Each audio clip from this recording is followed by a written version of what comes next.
En tant que présidente de la catégorie luxe pour les Cannes Lions 2025, c'était un mandat intéressant. D'ailleurs, c'est la première année, enfin c'est la deuxième année, mais c'est la première année que c'est luxe. L'an dernier, c'était luxe et lifestyle. Et donc, on a laissé tomber le lifestyle pour vraiment se concentrer sur le luxe. Et l'idée était vraiment de montrer la valeur ajoutée, la valeur que la créativité peut amener au monde.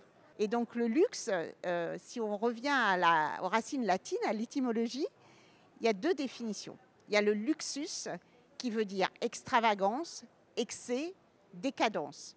Pas très positif. Et il y a le dérivatif de luxus qui est lux, la lumière.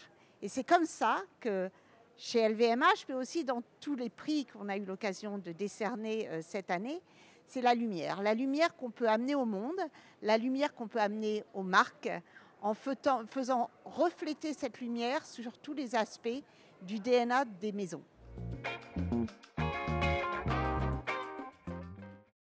Absolument. Le craft est absolument central à tout. J'aimerais bien parler du craft et des autres C. Le premier, c'est la créativité.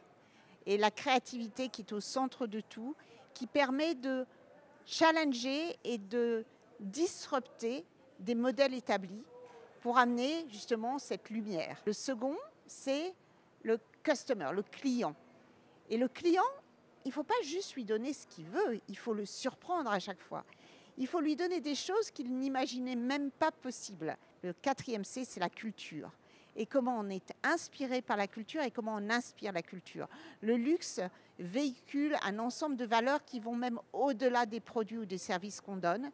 Et c'est en cela qu'on peut impliquer et qu'on peut aussi faire évoluer la culture ou les cultures.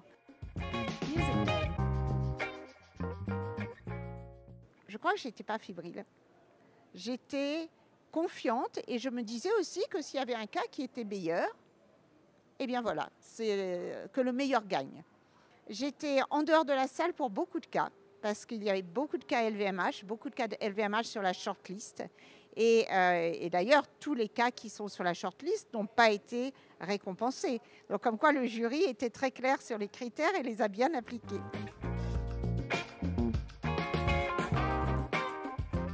Les présentations et ce qui sort est aussi bon que le travail qui est entré.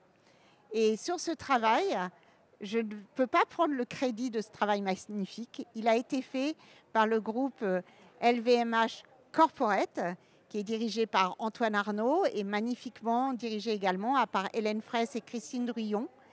Et il y avait aussi un ensemble d'agences qui ont travaillé.